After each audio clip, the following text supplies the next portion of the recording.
Okay, guys, I don't know why I'm starting in English, but I'm going to start in Slovenian first. Let's do it. Torej, dragi navijači, drage navijačice, dobrodošli na prvem podcastu Cedevite Olimpije v tekmovalni sezoni 2023-2024. Z nami tu novi organizator igre Cedevite Olimpije za sezono 23-24, Justin Cobbs. Justin, welcome to our first podcast. Thank you. It's our first one ever. Yes. Do you know that? Yes, we talked about it. Yeah. Yeah. So I'm glad that you're our first guest. I'm happy to be the first one. Because, first is always the best one. Yeah. Yes. I mean, you can't top the first one. Hey, we're going to set the bar high. We're going to set it high. That's no pressure. No, at all. Easy. You know what I mean? Easy. It's for you, not for me. I'm used to that kind of stuff. Got you. But look, let's just start off at the beginning. Yes. You've been here for a little over a week, let's say 10 days. Yeah. How much Slovenian do you know by now? Well, just given that I was, in the Croatian Balkan region for a while, the languages are pretty similar, so I know pretty much, I can understand it more than I can speak it. So, so I know a little bit. Probably, obviously, the words I shouldn't say more than one that I should. So, which words are that? Oh yeah. See, I like that. I like it. You almost got me. But yeah, so I'm very comfortable here. I was talking to everyone. It's like a second home, so I'm super comfortable here, especially in this region. So I'm excited. 10 days has been amazing so far. How about Italians? The head coach is Italian. Do you know any Italian? No Italian. No Italian. Okay. But it sounds like Spanish a little bit to me. But yeah, a little bit. Oh, that's great. I've been trying to learn Spanish for a while now. Yeah. My wife knows a few words, and then we're watching the movies, and it's like, okay, turn off the subtitles. I got this, I got this. Okay, yeah. So, but no Italian so far, but a little Balkan and Slovenian, I know. Yes. You're gonna get there. Yeah, I'll be all right. Okay, so look, let's start with something from the beginning. Okay. Of your career. Okay. When did you start? Let's say, to feel that you're meant to play basketball? Probably in high school. I played it, of course, obviously as a kid from like 5, 6, 7, 8. Just recreational. Just to stay out of trouble, or So I played football, baseball, soccer, everything. And then you get to high school and you kind of you start to find your who you are as a person as a kid. So I gravitated to sports, and it was football and basketball, American football for me. And then it got to the point, I think it was my sophomore year in high school, my dad wanted me to pick a sport, focus on this and see if you can take it to the next level. So that was basketball. And then I started training, practicing, doing extra things outside of just the high school and playing AUU. And I had a good circuit. I went to college, had a full ride, went to Minnesota, then transferred to Berkeley in a Pac-12, had a great college career. And then been playing 10 years pro, and now I'm talking to you. So you started in Riga, your professional career? Yeah, first year was in Riga, and that was like a shock for me. So I left. So this crazy story. I left. I was with the Hornets. Training camp, made it all the way through, and played 2 games in the regular season. And then I got cut for Gennaro Pargo, was the third point guard, and they take him. And then come to Riga, and it's just a different game. Europe was different. The help side is different. The pace of the game is different. So it was hard for me to get adjusted, and then I ended up getting cut. Got cut. Then I met my boy Sean Armand, and we went to Frankfurt, and then it's been up ever since. It's been a good progress ever since. So you know each other from before? Yeah, me and Sean since rookie year. We had a good rookie season. After I got cut, we went to Frankfurt. When I arrived there, they were 13th in the league. So almost we're at the bottom, and then we ended up finishing 5th. Mm-hmm. And then so we ended up losing to Bayern Munich in the semis. I played well, he played well, and we've been close ever since. And now we're back teammates again. So it's good to have him with me. So that's great. Did you have any favorite players growing up? Of course. So growing up, LeBron James was my favorite player, and Allen Iverson. So growing up, I used to wear 3. Allen Iverson was the first. I just liked the way he played. He was aggressive. He was small. I'm not as big. I'm only 6'2". He was small. He was quick, but can score the ball. So, that's kind of similar to what I do, scoring the ball and being a guard. And just his toughness, is something that I also bring to the court. So it's been fun. So those are my 2 favorite players. I remember watching him, and he kind of he changed the whole culture, the whole game. Yeah. Just the way he attacked the ball and the sleeve that he wore. Exactly. Also, I see the tats. Yeah. Just express yourself. I got a lot of tattoos. It's just me expressing myself. I got family members, my son, where I grew up, and so he changed the game. He was the first one with tattoos, and just his passion with the game, like you said, just his toughness. And I remember since, being an LA kid, he took a bad team to the NBA Finals. And I think that Philly team was the only team to beat the Lakers that whole playoff series. The first finals game, right? Exactly. That first finals game, he had like 47 points or something crazy like that. So, AI was a tough dude to handle. And what were, let's say, some challenges that you faced along the way when you got here to Europe? It's so many challenges. It's a different game. Coming from the States, like a lot of guys are more self-like about the self, about the your own personal stats or whatever the case. But when you come to Europe, it's more like a team game. You have to fit into a system. The coaches might ask you to do certain things, and so for me, it was learning the game in Europe, learning take fast break fouls, or how to run a pick and roll, how to read, what are you reading, and stuff like that. So it was just a different beast for me. And people that understand basketball, point guard is the hardest position to play. You got to know all the plays. You got to know where everyone has to be. You have to set everything up on the court, and at the same time, you have to lead the guys on the court. So it's a lot of responsibility. So for me, early on, I went into a high level. So my first year at Riga was high level Euro Cup. My first game was Cesca. And mind you, this is no practice. I have no practice at this time because I'm coming from, so I have to learn everything on the fly. It was Cesca, then Beşiktaş, and then Red October. They're no longer a team, and Khimki. Yeah. First 4 games, and so I played horrible.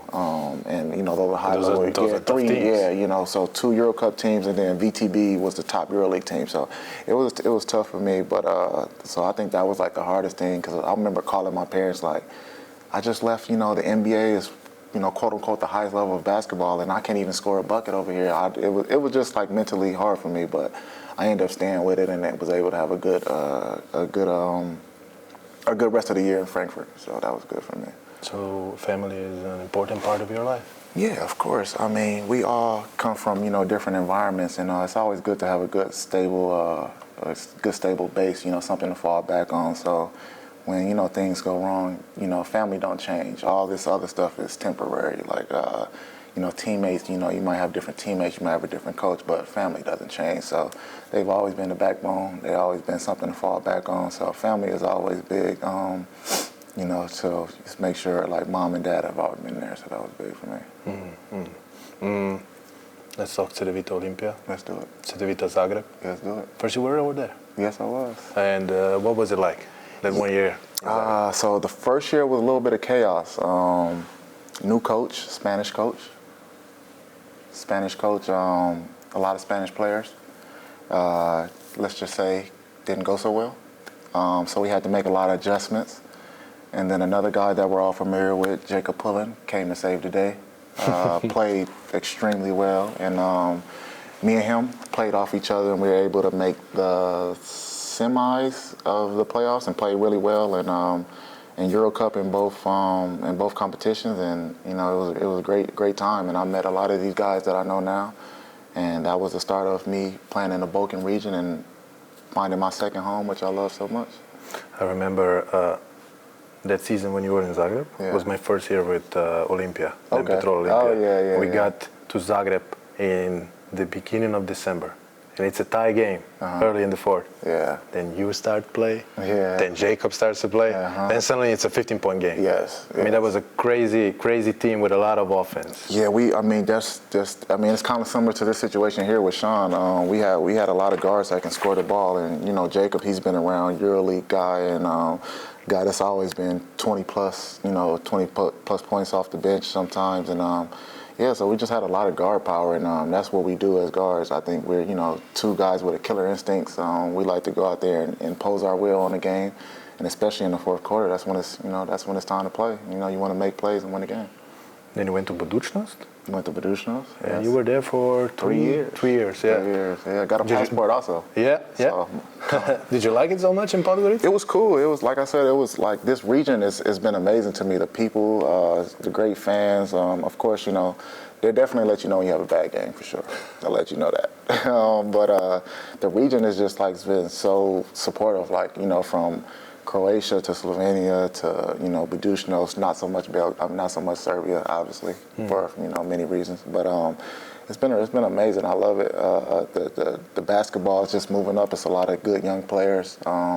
So it's just coming along, like, you know what I'm saying? I enjoy it. And you like the region so much that you went to Tokyo in the next Let's just say it wasn't just that. It was more, just a different, different basketball, and I just wanted to try something different. And coming from LA, I haven't never been to Tokyo, so it was a great opportunity to just, play in Tokyo, see the city, and also play basketball. Yeah, how was it like, being an American in Tokyo, just the whole adjustment? Yeah. Because, you've been in Europe for so long, and you come from America. Yeah. And now you go to Tokyo. Yeah. What are the main differences, like in living, in food and everything? Yeah, so the food is different. It's a lot of rice, so it's a lot of fresh meat and just rice.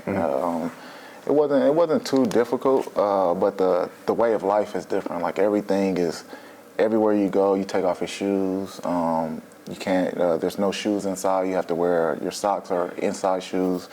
The people are very conservative. There's not many. When you talk on the phone, it's kind of disrespectful to talk on the phone in public. So it's a lot of like little different things you pick up on, and but it wasn't too hard. But you kind of try to be respectful to their culture and what they do. But it was a little different for me. And what convinced you to come to Ljubljana? Just like I said, there's so many familiar faces, and then just understanding what this club is trying to do. I know it's a new organization for us when Cedevita and Olimpija came together. So I understand the plan. I understand what the organization is trying to do. So I think for me it was important to try to kind of be one of the guys to get the team to the next level and keep and try to get the team to where it needs to be. I know we all have ambitions to be like a EuroLeague team, a high-level team. So so many resources here to do that. You have the great gym, you have the great fans, and it seemed like a great opportunity. And also with the coach, he has a great background. It was kind of just made sense. And how do you like the city so far? Did you manage to see some of the sights yet? I haven't seen much. It was hot the first few days, and we was having tour days, and then now it's kind of cooled off. But I think once the practices start to slow down, I'll have time to see the city. But I haven't seen much yet. But soon. Then I'm not going to ask the most important question for our fans. Which city is pretty? Zagreb or Ljubljana? Just to put you on the spot. Oh yeah. I haven't seen it, so I can't really say yet. But we'll answer that in episode 10 when I come back. Slovenian food, did you experience? I haven't yet. I've been eating the basics now. I've been eating. We've had training table after practice. So I've been eating that. So for dinner, I've been going to little spots. I know Kendrick Perry, who played here previous years. He gave me some little food spots. So I've been a little American food spots. I ate Hood Burger. He told me about that spot. I got a poke bowl from somewhere downtown, which was good. So just trying to try different stuff, but I haven't tried any Slovenian food yet. You gotta try Burek Olimpija. I'll try that. So, since the season is long, a lot of games, a lot of traveling, a lot of practices. How do you, let's say, take your mind off the whole thing, or the whole season? Just relax a little bit. What do you do? I'm like a homebody, so it's just I'm on a video game a little bit. I talk to my son at home, talk to my girl at home, my mom, my dad, family, and kind of just try to reflect. Sometimes it gets basketball can be a little stressful depending on the situation. So just to get away, I step out and, like I said, hop on a video game for a little bit. Even sometimes I might even go for a walk just to get out the house, but.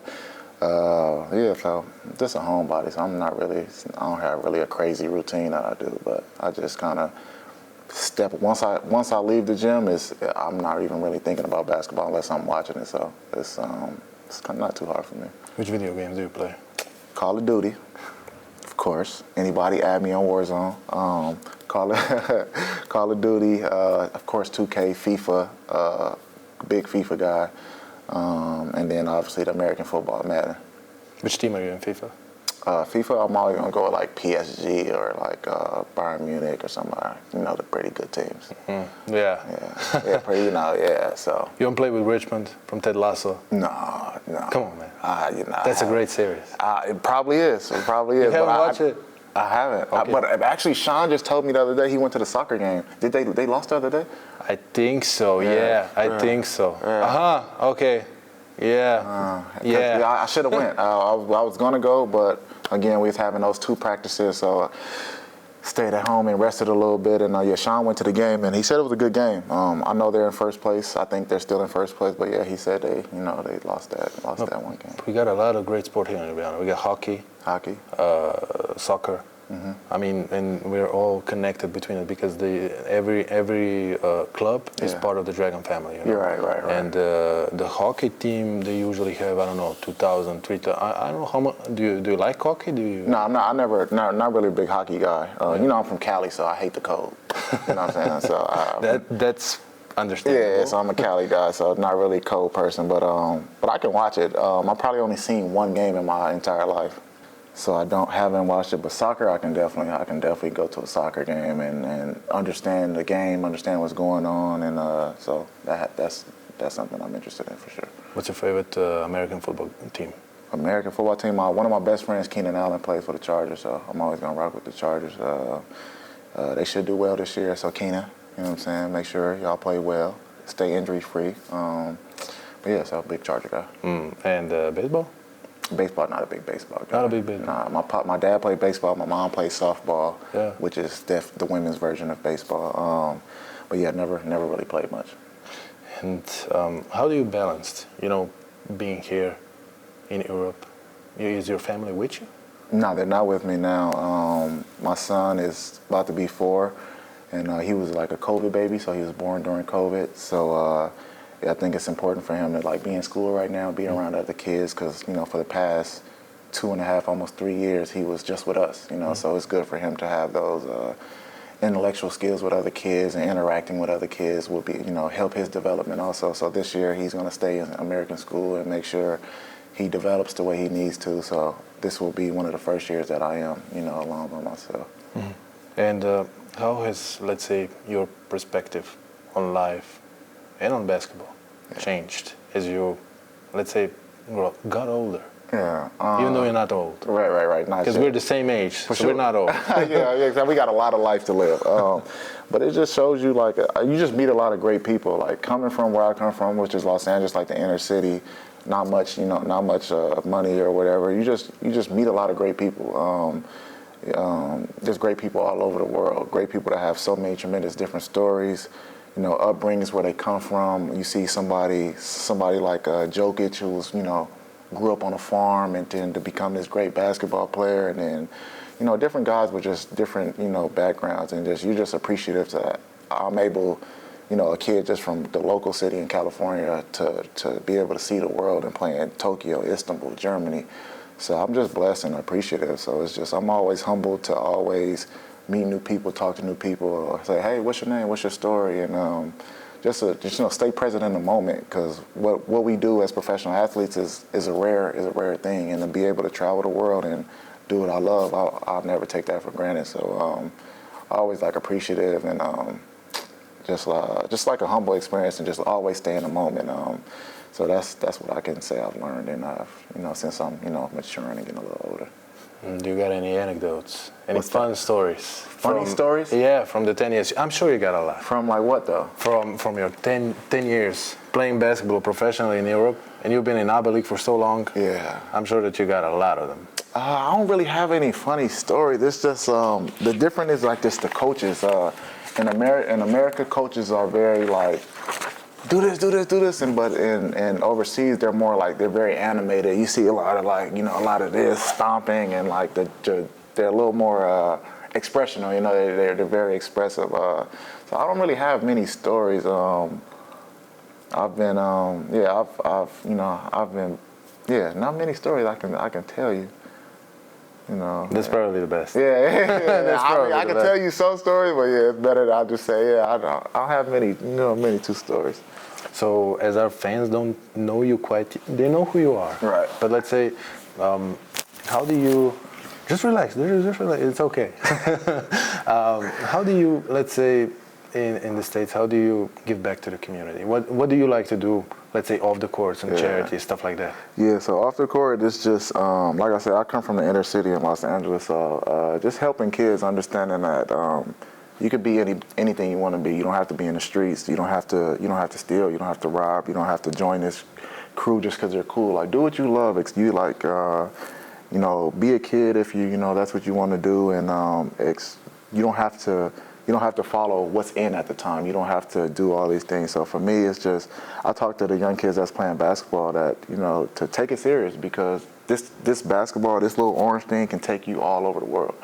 And I'm a walking testimony of that, because, I was one of those kids also that thought the NBA, it was NBA or that's it. You know what I'm saying? So I had no idea about overseas. I had no idea about any of this stuff. So that was the main thing I just tell these kids. And I go to the inner city, like these camps where I grew up, and I just talk to kids, and even just kids that ask me questions on Instagram. I get a lot of messages, stuff like that. So I just try to give them positive information. Like, you can be anything you want to be.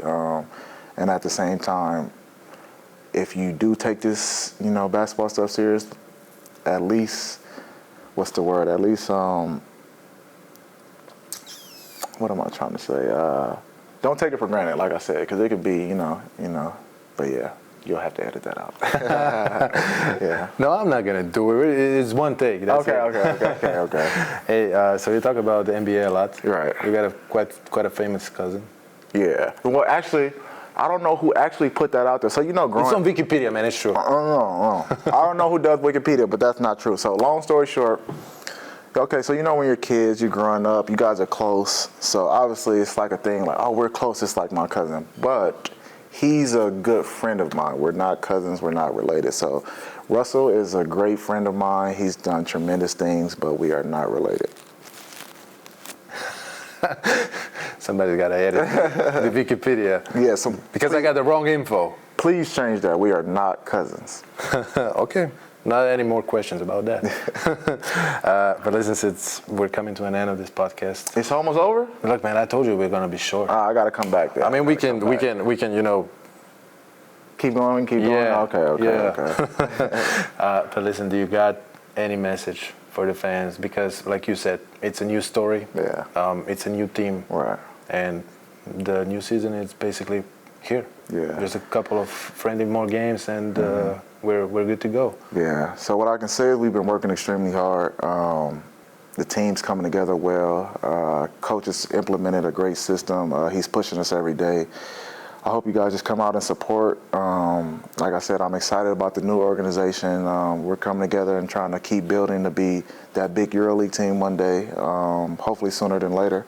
But yeah, I'm just excited. Like I said, I've been around these guys, in the front office for a long time.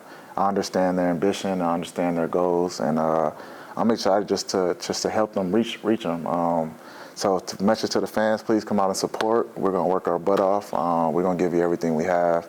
And I'm excited to see you guys. I think the first game I know of is October 2nd, Tel Aviv, I believe. It's actually some days before, because we play in the ABA League, Mega. Is it at home? Yeah. Okay. So we expect to see a lot of you guys at home against Mega. Hopefully we come out victorious, and we're gonna give you everything we got.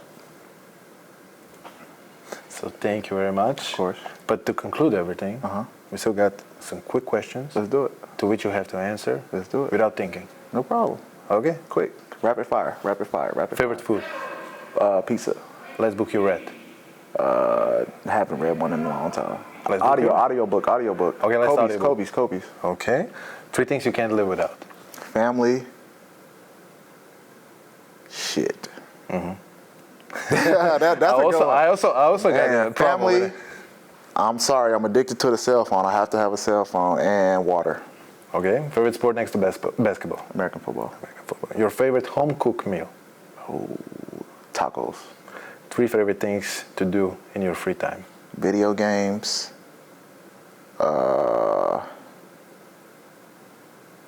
called amusement parks. And then I like to shop. I like to shop a little bit. Any ritual ahead of the big game? No rituals. Like I said, I'm a laid-back person, so no rituals. I just like to go out there and play. What kind of music do you like to listen to ahead of the game? Like mellow music. I'm like a mellow person, like R&B. So if you wouldn't play basketball, what would your occupation be? Real estate. Okay. That's it for now. Justin, thank you very much. Of course. Thanks for having me. Follow, like and subscribe. ASAP.